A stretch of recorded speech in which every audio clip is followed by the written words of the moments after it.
think I've seen a lot of the show Proud Family based on what I said at the beginning of my Disney Afternoon review. Who's dissing the Proud Family? Nobody disses the Proud Family while I'm around!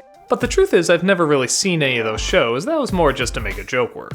I am somewhat aware of what Proud Family is though. If I visited someone that had kids, that was always a show that was on in the background. So I know a little bit about it. There's a girl named Penny.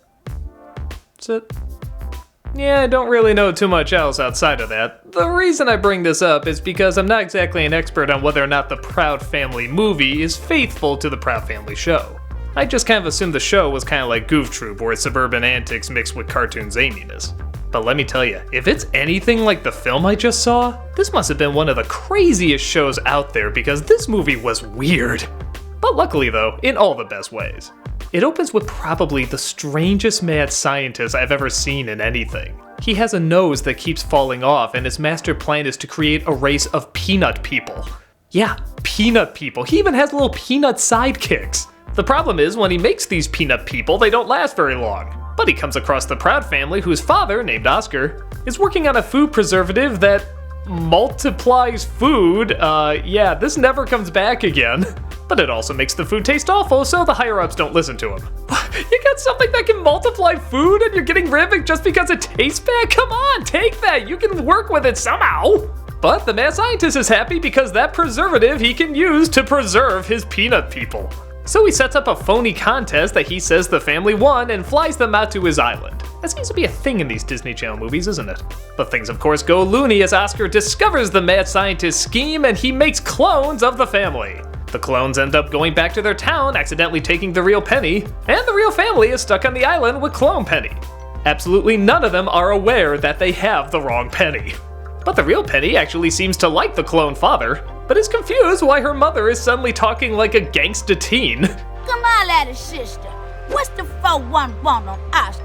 She get phone. And also puzzled why her dad suddenly has an obsession with hot dogs. And so are we for that matter.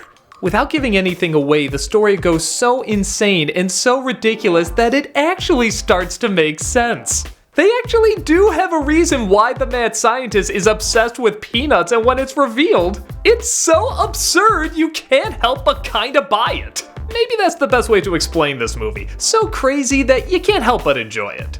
All the characters are legitimately charming and likable. I especially like hearing Tommy Davidson again. I don't think I've seen him since In Living Color. I remember he had such this great energy and this fast way of talking, and it's great to hear him in the father character. If anyone's moving out of here doing whatever they want, it'll be me. Hey, of course I was bringing you with me, honey. The animation ranges from cheap to impressive to cheaply impressive. It's not like it has a ton of motion, but the still shots that they choose to freeze on have a real Chuck Jones quality to them. They're just great poses and great expressions. Even if they're not moving, they feel alive. They have these great designs that really lend themselves to being bent and twisted and kind of like a good comic strip where even though they're frozen, you can sense the movement that led them to that pose. It's actually very cleverly done. There's also kind of a nice connection between Penny and her father. They have a bit of a falling out early on, but I like that the story doesn't necessarily take it in all the places you think it's gonna take it. Oh, the clone dad is gonna be too mean as she realizes what a good father she had, right? Actually, no, she really likes the clone dad. It takes a really long time and a long series of circumstances to make her realize how important her real dad is.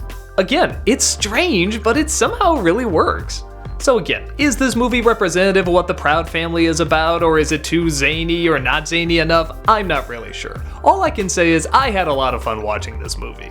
I like the crazy story, I like the adorable characters, I even like how the animation cuts corners, but in such a creative way.